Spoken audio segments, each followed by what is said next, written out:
পোনপ্ৰথমে মিডিয়া আপোনালোক মই ধন্যবাদ জ্ঞাপন কৰিছোঁ আৰু লগতে কাৰ্বি ছাত্ৰ সন্থা তেখেতসকলে ইয়াত ভৰ্তি যাবলৈ অৰিয়েল টিমক ভৰ্তি যাবলৈ কাৰণে আগবঢ়াইছে। লগত আমি জনসাধাৰণ হিচাপত বোকাজান অঞ্চলৰ বাসিন্দাসকলে অথবা বোকাজান সেই অঞ্চলৰ বাসিন্দাসকলে আমি একত্ৰিত হৈ পেলাই আমি সুখানজান এই চাৰিমুখীয়া এইখিনি মন্দিৰ এইখিনিত আমি বন্তি কাৰ্যসূচী আমি আৰম্ভ কৰিম।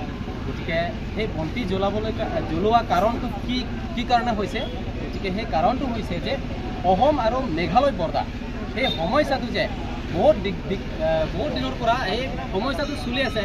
আজি দিনলৈকে সেই সমস্যাটো সমাধান কৰিব পৰা নাই। গতিকে সেই সমাধান কোনে কৰিব সেইটো জনসাধাৰণে গম পায় যে এই সমস্যাটো সমাধান কৰিবলৈ কাৰণে জনসাধাৰণে কৰিব নোৱাৰে।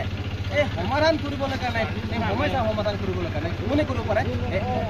এইটো বৰ্তমান যিটো চলি আছে সেই ৰুলিং পাৰ্টি বা চৰকাৰ যিটো চলি আছে, গতিকে তেখেতসকলে সেই সমস্যাটো সমাধান কৰিব পাৰে। গতিকে মই বা আমি বোকাজান অঞ্চলৰ বাসিন্দা হিচাপত মই সেই অৰিয়েল টিমু যিজনে মৰিছে এখেতে মৰা কাৰণ হৈছে অসম আৰু মেঘালয় বৰ্ডাৰ। এই মেঘালয় খাচীসকলে আমাৰ কাৰ্বি আংলঙৰ মাটি বা অসমৰ ভূমিপুত্ৰ কাঢ়ি নিবলৈ বিচাৰিছে। সেই কাঢ়ি নিবলৈ বিচাৰোঁতে সেই অৰিয়েল টিমুঙে এখেতে যুঁজিবলৈ গৈছে, চবেই গৈছে, তথাপিও এখেতক হত্যা কৰিলে। গতিকে অৰিয়েল টিমুঙে কিহৰ কাৰণে প্ৰাণ ত্যাগ কৰিবলগীয়া হৈছে, গতিকে এখেত হৈছিল যে আমাৰ কাৰ্বি আংলঙৰ মাটি সুৰক্ষিত হ'ব লাগে আৰু অসমৰ ভূমিপুত্ৰ সুৰক্ষিত হ'ব লাগে বুলি এখেতে যুঁজিছে। এই যুঁজোতে সেই তেতিয়া খাচীসকলে এখেতক হত্যা কৰিলে। এই হত্যা কৰাৰ কাৰণে মই আৰু লগতে আমি বোকাজান বাসিন্দাসকলে আৰু বিভিন্ন ইয়াত ছাত্ৰ সন্থা লৈ পেলাই বিভিন্ন দল সংগঠন আৰু বোকাজান অঞ্চলত বাসিন্দাসকলে আমি বহুত দুখিত হৈছোঁ। গতিকে সেই ন্যায়টো আমি বিচাৰিছোঁ যে এই ন্যায়টো অৰিয়েল টিমুং এখেতে মৰা কাৰণৰ কাৰণে আমি ন্যায়টো বিচাৰিছোঁ। আমি সেই ন্যায়টো অতি শীঘ্ৰে যাতে ন্যায়টো পাবলৈ বিচাৰিছোঁ। আৰু মই এটা অনুৰোধ বিচাৰিছোঁ যে আমাৰ Karbi Anglong autonomous council local government আৰু অসম চৰকাৰক মই অনুৰোধ জনাব বিচাৰিছোঁ যে যাতে সেই সমস্যাটো সোনকালে বা অতি শীঘ্ৰে সেই সমস্যাটো সমাধান কৰিব পৰা যায়।